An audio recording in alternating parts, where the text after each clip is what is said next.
Muita gente acha que sofrer quedas é normal para os idosos, mas isso não é verdade. Em alguns casos pode virar um problema grave. Às vezes até um simples objeto em casa pode contribuir para o acidente. Tomei banho, acho que quando eu deixei o chinelo molhado, escorreguei. A hora que eu cheguei assim perto da cama, escorreguei, aquele tombo. Escorreguei com os dois pés, caí sentada. Falei, minha Nossa Senhora, eu me quebrei. Elas tiveram sorte, não quebraram nada, mas muitas vezes o tombo do idoso pode provocar ferimentos graves. Segundo o Manual de Prevenção de Queda do IANSP, no Brasil, 30% dos idosos caem uma vez ao ano. 40% das quedas de mulheres e 28% de homens com a mesma idade resultam em fraturas.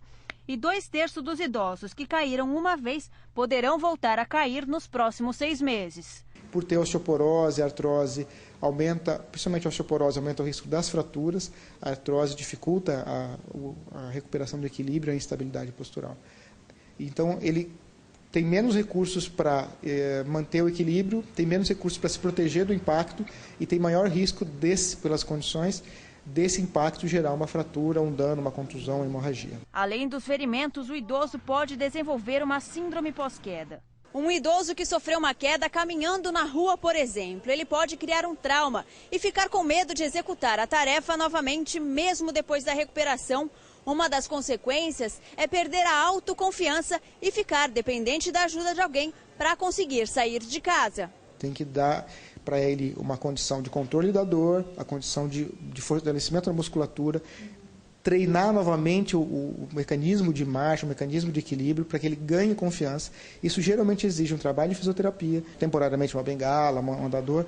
As situações em que as quedas acontecem são variadas. Idosos independentes que costumam fazer suas tarefas e saem sozinhos costumam cair em ambientes externos. Já os idosos mais dependentes normalmente caem dentro da própria casa e as consequências são mais graves. Luminosidade é fundamental, principalmente para aqueles que vão muitas vezes à noite no banheiro, manter essa luz acesa para acesso.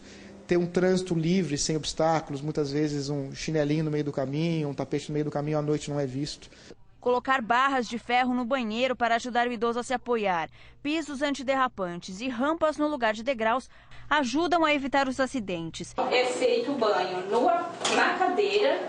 É preciso lembrar que, com o passar da idade, os reflexos e a mobilidade diminuem e é necessário fazer tudo com mais atenção e com o apoio da família. Ele sempre acha que eles podem, que eles vão conseguir, que não tem risco. Isso quem tem que ver é familiares e os cuidadores que estão ali presentes, né? Eles não têm noção.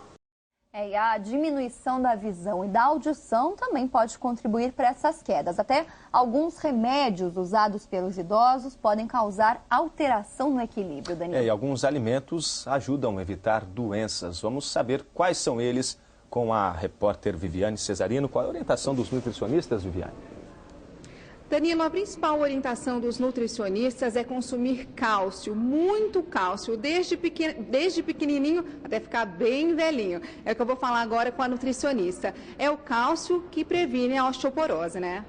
O cálcio, além de uma alimentação saudável, né? A gente acredita que as fontes de cálcio, as alimentares, são os leites e os derivados. Para o idoso, é mais comum os derivados, como os queijos, iogurte, cottage, né? Coalhada também, que é mais comum. E eles consumirem uma quantidade, eles recomendam uma porção aí de 4 a 5 porções por dia, ao longo do dia.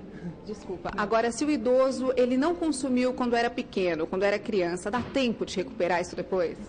Uma vez instalada a osteoporose, aí a recomendação é que tenha essa alimentação, mas isso não vai prevenir ou vai voltar isso, né? Isso a gente recomenda, assim, que isso seja ao longo prazo e mesmo com os idosos é importante também o consumo, mesmo com os idosos com osteoporose, não teria esse tipo de prejuízo, vamos dizer assim, o consumo reduzido de cálcio, e sim o consumo a longo prazo. Agora, para fortalecer a musculatura, existe alguma dica, algum alimento que os idosos podem consumir? Especificamente não, a gente recomenda uma alimentação saudável, de acordo com a recomendação de alimentação saudável para o idoso, que é um pouco diferente dos adultos, que muitas vezes as pessoas acreditam que os adultos têm que consumir a mesma quantidade dos idosos, mas não.